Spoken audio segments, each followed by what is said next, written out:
A few months ago, Brett and I spotted an owl in our backyard. It actually took me a while to see it, even though nighttime in downtown Albuquerque never darkens past a dull orange gloom. Brett kept pointing and hissing, "There, right there."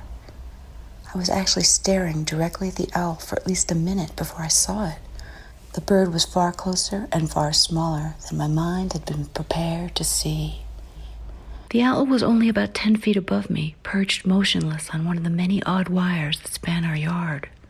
It was absurdly tiny, this bird, maybe 5 inches tall at most, and yet the sight of its wide, bright face triggered an instant shiver of recognition in me. Owl. And yet I've never seen an owl before or since, not in real life. My phone later confirmed that there are tiny owls. Elf owls live in the crevices of ancient saguaro cactuses far to our south. But it was summer in the midst of a pandemic. Nothing was where it was supposed to be, even the owls. It was a stifling July night. The air was thrumming with the pulse of cicadas and the growl of drag racers skidding round our empty streets. "Owl," I whispered, staring up at the motionless bird as it stared out past me with gleaming eyes. "Why are you here?" As if in answer, the owl silently spread its extraordinary wings and flew away. We remained in a strange state of excitement far into the next day, both of us half convinced that some occult veil was lifting at the summons of our little messenger. I found a penny in a shoe I hadn't worn in a while, and I lost a set of car keys for a few hours. But the occult shiver of the owl sighting ultimately led only around to itself. We both just want to see another one. I've hung a rope swing from a tall branch at the dark end of the yard. I sit in the gloom and search the trees around me on quiet nights. The owl is here, I'm certain, but somehow I have lost the ability to see. Owls, of course, are not mere birds. They are consorts of underworld spirits, interdimensional shapeshifters, harbingers of doom, wise professors. They're wizard familiars and the inspiration for much macrame and candle making in my 1970s childhood. They are innately creatures of awe and mystery, regardless of how many scientists proclaim them bird brains. Whatever an owl really is, we will never know. All we know is what owls mean to us. The idea of the owl's existence, separate from human imagination, is oddly unimaginable. Owls, we are all convinced, can see things, important things. Perhaps this is why owls have been linked to UFO abductions. People report seeing an enormous owl diving across the road, or a snow-white owl flying apace with their car, or a black owl staring in at them through a 10th floor window. Suddenly, it's 3 hours later, there's a new triangle tattoo on the back of your neck, and you've developed an inexplicable fear of nocturnal birds. Years go by. You tell your strange owl story again and again, and then one morning it unravels. A glimpse of a cartoon owl on TV, or the silhouette of a plastic owl swinging under an overpass, and suddenly you remember that your owl was never an owl. It was something far more alien and far more terrifying, so much so that you have hidden the very thought of its reality behind an owl-shaped mask. This is dangerous territory. There is no limit to what you can remember when the mask is pulled away. Fairy mounds are as likely as silver saucers, skinwalkers and shapeshifters, Bigfoots and gremlins. Our demons come in infinite forms. Only one thing is sure now. You will never again be able to feel a solid sense of what is real and what is not real. There is an owl-shaped hole torn in your world, and strange winds are blowing through. It's surprisingly easy to find yourself in such a precarious state, your psychic windows flung open to the unknown. When we moved house a few years back, after 20 years in the same place, the sense of unreality that plagued our new house was unexpected and exhausting. I kept forgetting where things were and kept moving where they were kept. I spent hours labeling and relabeling drawers, reorganizing closets. Nothing made a dent in the disorientation. Everything felt like it was always in the wrong place, even me. To be fair, this was no turnkey McMansion. Our new house was a 1904 late Victorian that had been split into 6 apartments and had been empty so long there was ivy growing up the inside walls. And yet somehow, this house had captivated us. Literally. I felt strangely possessed, standing there in the junk pile of the backyard with the realtor and hearing myself pronounce, "We can make this work." Brett nodded in agreement, but he looked as faint as I felt. We'd been house hunting for years, and neither of us could quite believe that we were finally agreeing, here, now, on this house. But there was a dreamlike overlay to every room and across the abandoned yard. I saw clearly how I could make this property into the house of my dreams. Houses, of course, are not rational places. I've seen enough of them in the last few years to know it's not a rational moment when you pick a house to buy, and it definitely isn't rational when you find yourself at last in your new place with all your stuff piled inside. Weeks into our move, and we had mostly pulled down the vines in the dining room and painted the dingy walls with some bright colors. We'd also spent thousands on plumbing and electrical repairs, made 2 trips to the ER, and had fallen into countless screaming matches over whose insane idea it had been to buy this lopsided haunted house filled with other people's junk.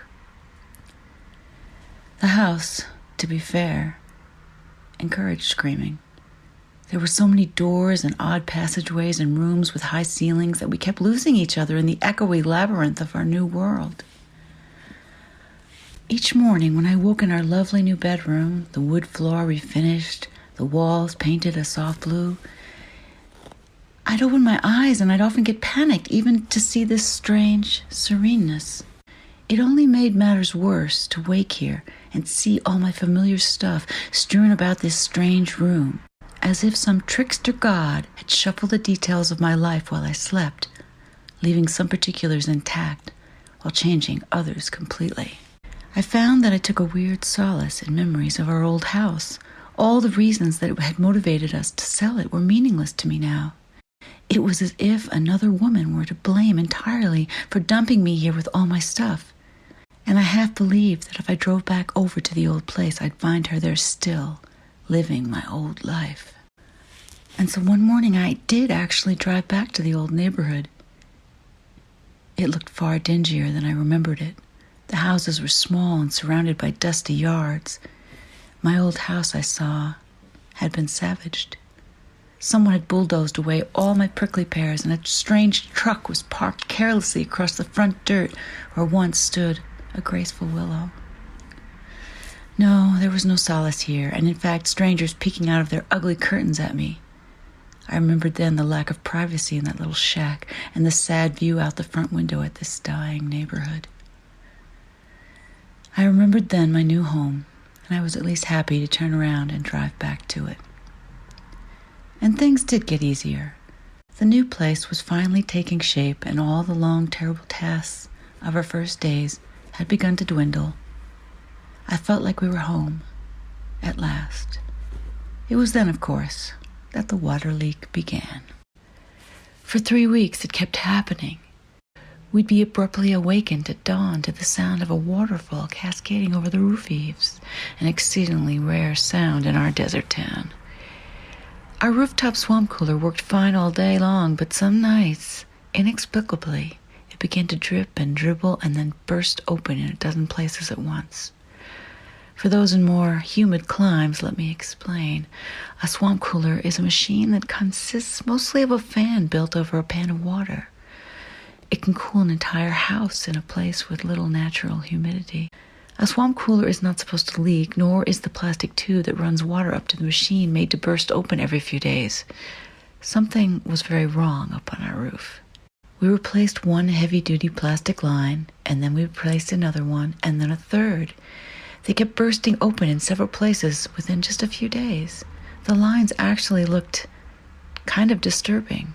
They looked not just damaged, but mangled. A strange thought occurred to me. I pushed it away, and it came back, I pushed it away, and it came back again and again, and finally I had to reckon with the thought, what if the sharp cuts I'd found riddling the busted water lines were not the acts of some saboteur, but were, in actuality, puncture marks made by tiny, sharp teeth? We have a trouble-free copper water line now running up to the swamp cooler, and, as it turns out, a lot of raccoons. The amazing thing is that once we accepted the reality of raccoons at our house, we began to see them everywhere. I'd been living in Albuquerque at this point over 20 years, and I had never seen a single raccoon. We'd been in the new house at least 6 months at this point, spending night after night on the porch, and yet we'd spotted nothing in the deep orange gloom, except our own cats prowling for bugs. Now we have nights in which I watch 10 or 12 raccoons variously rolling through dirt, digging through planters, racing up and down trees, pulling on electrical wires, peering over the roof eaves at me, while slowly pulling and easing the bird feeder off its hook with a little black clawed finger. All of it, almost completely in silence, broken only by the occasional chitter of a raccoon dispute. The shock goes both ways, though. Our raccoons are amazed to discover that they are now visible to the shadow creatures that inhabit the edges of their world. They feel our eyes on them and pause in the midst of digging through the dirt to stare up at us in utter disbelief. They are shocked to discover that we are living things there in their yard. Limpy is one of our frequent raccoon visitors. He has an injured paw kept curled up against his thigh and moves with an awkward hop-step gait that makes him easy to spot in the dark, although he is mostly as silent as the rest. Limpy loves planters full of dead leaves and rainwater. He loves stale bread that was thrown in the yard last year and is now a hard green brick. One night, I discovered him up to his head in a huge tub of birdseed we'd foolishly left on the back porch, thinking that no animal could undo its latch. Limpy heard me come outside, but instead of fleeing from the tub to the safety of the dark trees, he instead slipped down deeper into the bin. There was a pause. I stood motionless in the doorway and watched as a little black raccoon hand slowly reached up, grabbed the hinged plastic lid, and then silently pulled it back down into place. Only a crack remained then between the lid and the tub, and through that crack I could see the glint of an animal eye reflecting the porch light. We were motionless then, staring, the two of us frozen, neither of us sure what our next move would be. Finally, I took a step forward, and to my utter shock, Limpy emitted a low growl that reverberated up from the depths of the bin. This is about as intimate an encounter as I can recall having with a wild creature. I stood there, staring in at those fierce little eyes staring out at me, and finally, I just turned around and went back inside. It had finally dawned on me that this little raccoon was terrified. It was terrified and trapped, and it had no idea what to do except to try and stand its ground. Poor Limpy. Tonight, he unmasked his own owl. He glimpsed the true face of the unimaginable creature that haunts the edges of his world. Once you've seen that true face, there is no going back. Poor Limpy. Nothing will ever be the same.